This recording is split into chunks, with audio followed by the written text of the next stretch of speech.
I just want to offer like my experience just as to see if I'm on the right track. So when I practice self-inquiry, one of the most helpful questions for me is, when I start to think is who are these thoughts reporting to? And then I'll even see that thought is, that something is, I don't know. What happens for me when I ask that question often is it's like being dropped off into space. And there's emptiness. And from there, I can see, that I'm not, I'll start to, I'll start to look for myself, right? And I'll start to feel my forehead or my tongue or my fingers, and I'll see that those things are coming and going. Who are these feelings and sensations reporting to, right? And then poof, and back into space. Yeah. So the That's whole, that's a very so common experience. Can I just grab a book and see if I can find something that Bhagwan says that relates to this? Or do you want to carry on? no, go ahead. Okay, Yeah, yeah. back in a moment. Thank you, Lance. Carry on. Oh, that was it. I thought you were going to read something. Anything else you wanted to Okay. say? Oh, I think that was it. It's just I just wanted to see if I was on the right track. So it just seems like my inquiry practice, which I love to do, um, and for me it's like 50-50 bhakti and jnana, but the more intellectual part is it just feels like it's a, a stepping back and dropping in, Yeah. stepping back, and I can just see all these ways of Now what you're doing, if I understand correctly, is fine and it's good and it's common. Yes, Lance, I just called you common.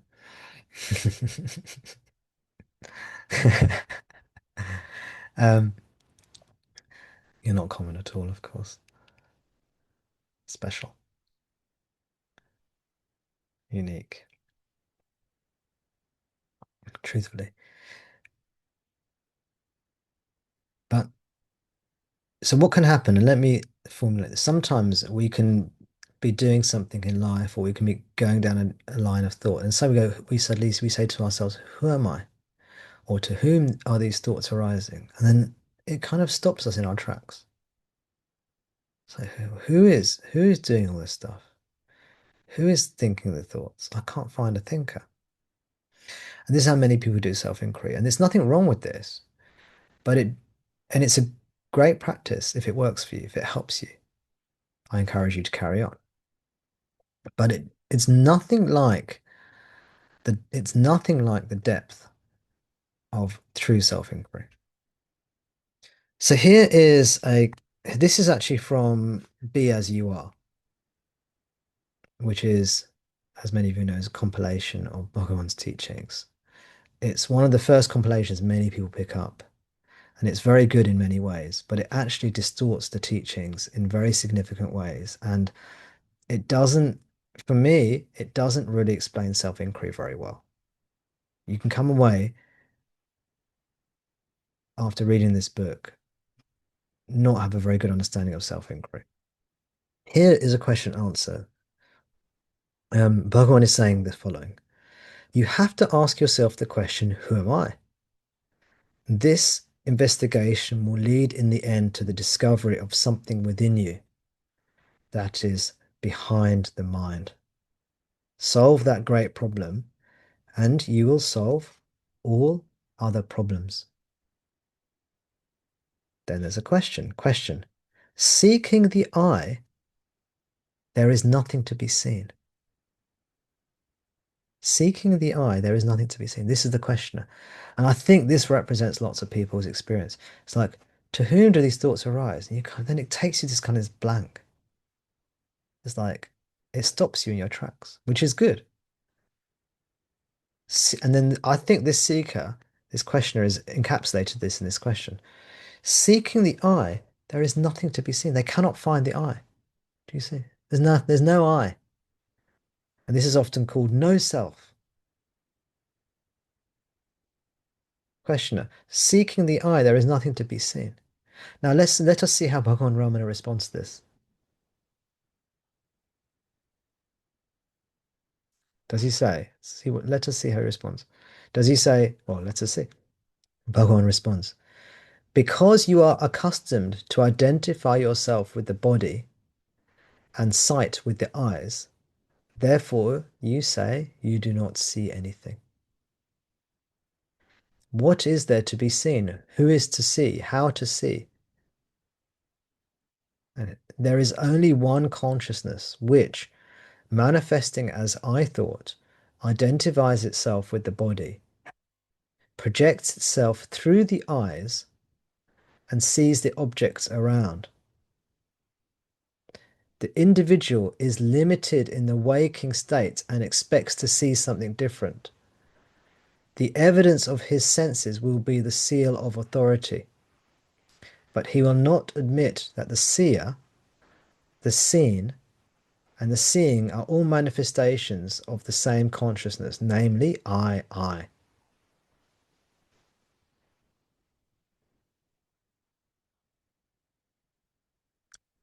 Contemplation helps one to overcome the illusion that the self must be visual. In truth, there is nothing visual. How do you feel the I now? Do you hold a mirror before you to know your own being? The awareness is I. Realize it, and that is the truth. Notice when Bhagavan says,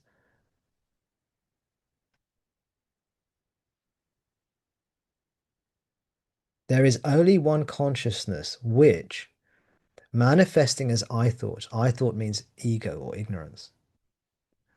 There is only one consciousness which, manifesting as I thought, identifies itself with the body, projects itself through the eyes, and sees the objects around. Bhagavan is describing the act of creation through ignorance. Do we see that? He's saying, look, you are creating the body, the mind, and the world due to ego. You go to, when you say, who am I? You go to a blank. There's no I. Because of, why? First sentence, because you are accustomed to identify yourself with the body.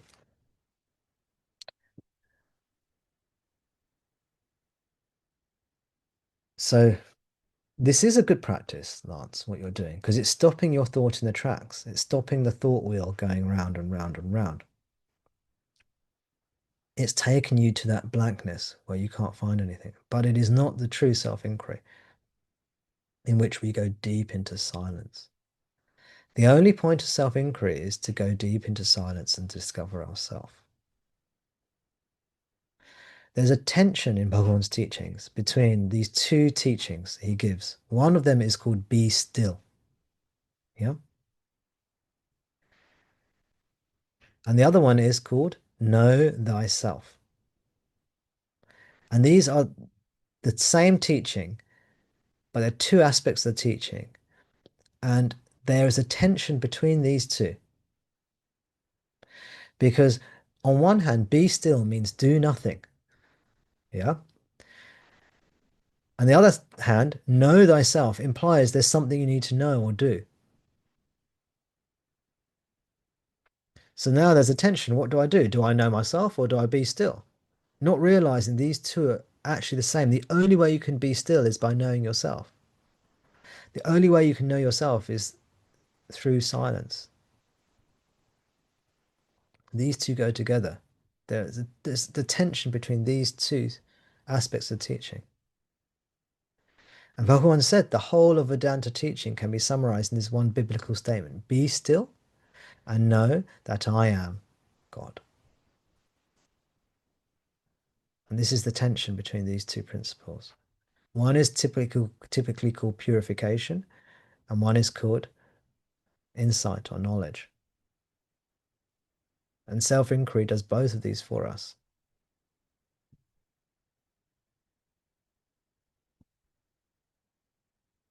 The purpose of the question, who am I, is for us to be still, know ourselves. And you can see in Bhagavan's answer, He's showing us how that I thought projects the body, mind, and world. He doesn't quite say projects the body in this particular answer, but elsewhere he does. Do you see the depth of his teaching and how it's not a normal teaching? Another teacher might say, yes, very good, that's it. You've looked for yourself, you can't find anything, that's it. There's no self. That's your that's your inquiry done. But Bhagavan doesn't never answers like that.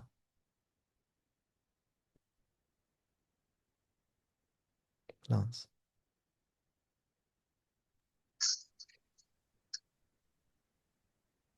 I think that is what happens for me though. When I let go, when I ask who are these thoughts reporting to, that's when I think, I don't want to say thinking, that's when I experience the self. Because the light is there, the energy is there, something's there. But for me, the experience is that the veils have been dropped. And um, Do you see the body, mind, and world when you're experiencing the self?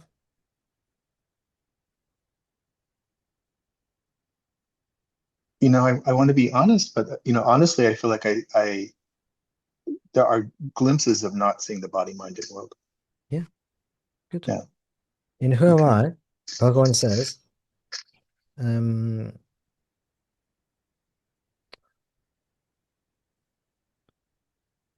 when this is an answer to question 11 from the collected works, when the mind that is subtle goes out through the brain and the sense organs, the gross names and forms appear. When the mind that is subtle goes out through the brain and the sense organs, the gross names and forms appear. When it stays in the heart, the names and forms disappear.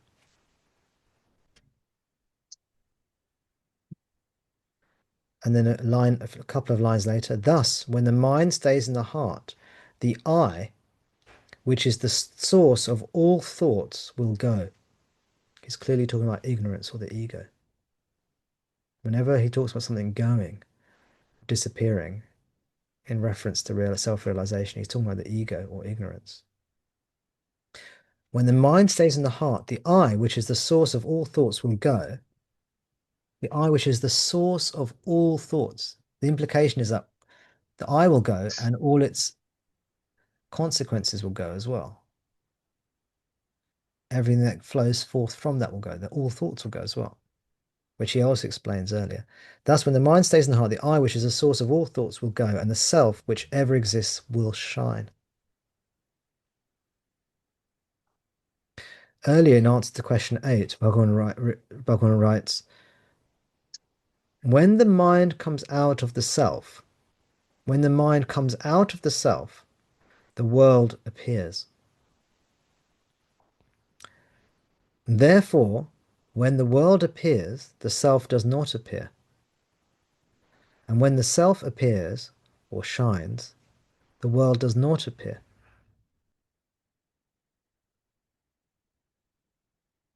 I've missed out a section in brackets in this, which is not in the original.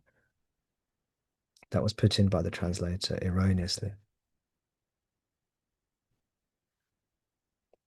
So that's fantastic, Lance. I think you're doing it great.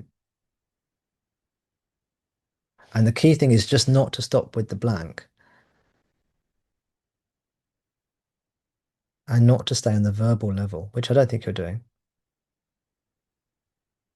I think you are doing it properly.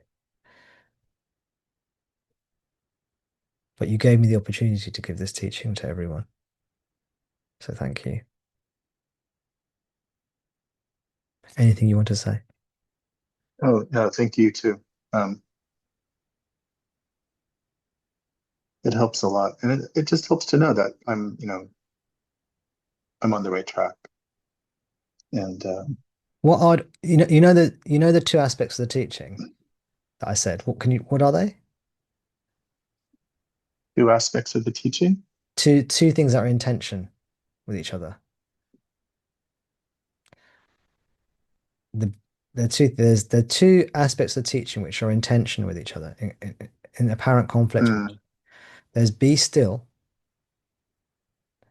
and there's know thyself, know yourself.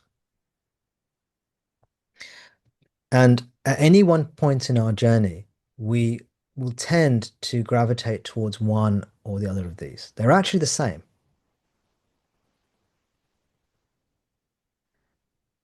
When we verbally question, who am I? We're going to know ourselves.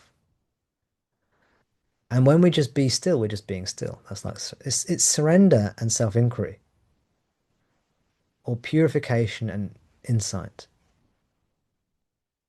Yeah. One part of the teaching helps us quieten down the mind. And the other part of the teaching drives the mind towards the subject, towards the self. Do you see? And these two seem to be two different teachings that are in contradiction to each other or in tension with each other. There's a tension between them. But actually, they go together. If you are just still, then you end up as a body mind that's still. You don't end up with self-knowledge. If you try and turn the mind to the self and the mind isn't still, you just get a headache. You can't do it. So the true teaching enables you to be still and drive the mind to the self. And actually, you cannot completely still the mind or control the mind, or purify the mind without the mind dissolving into the self. When the mind dissolves into the self, that is the controlled mind. That is which is verily Brahman, according to the scriptures. I think for you, my sense, Lance, is that both these teachings are going to be very helpful for everyone, but be still is going to be more helpful for you. Now, if you find that who am I is more helpful, then do that. Don't listen to me.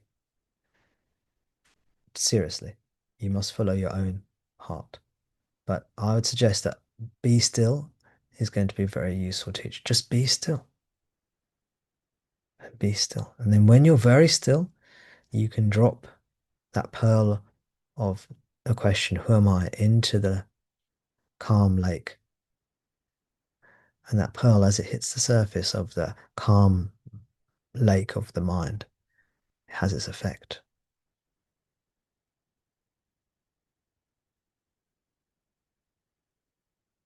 My my feeling is that when Bhagawan asked us to turn within, he did so in an atmosphere that was saturated by silence, silent presence. So the purification aspect of the teaching was already present through his energy. So the who am I works. But for most of us, we need to quieten the mind before we can do self-inquiry,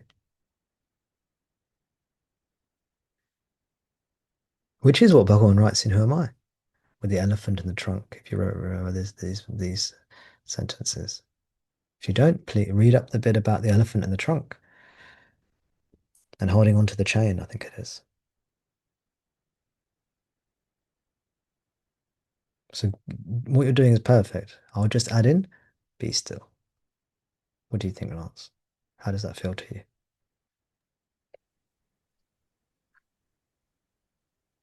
it feels good. It feels good. I definitely, you know, a big part of my practice is bhakti. Exactly. Um, so yeah, the be still and then the bhakti um, seem to be the most healing for me these days. Exactly. Yeah, thank you. You're welcome. By the way, bhakti does two main things. It converts tamas to rajas through happiness and love, and it makes us still, sattvic. It does both of these. Converts tamas to rajas, and it helps us be still in our heart. So it generates rajas, which destroys tamas, and ultimately brings us to sattva. Beautiful path. If we don't do bhakti, most of us will have too much tamas, and so we won't be able to do self-inquiry. We will not be sattvic enough for self-inquiry.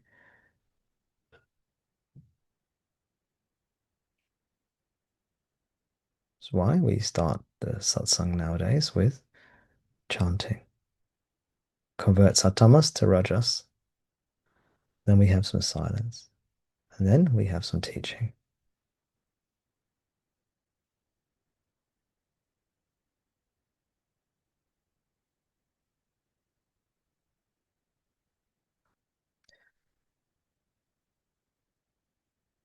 Thank you, Lance.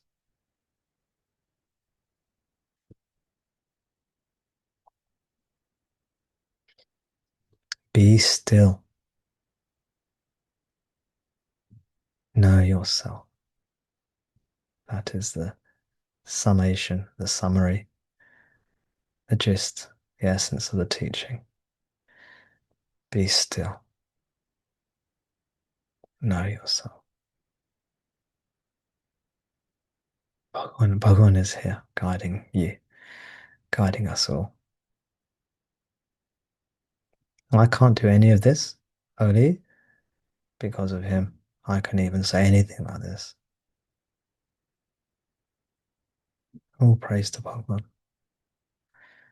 Thank you, everyone. Thank you.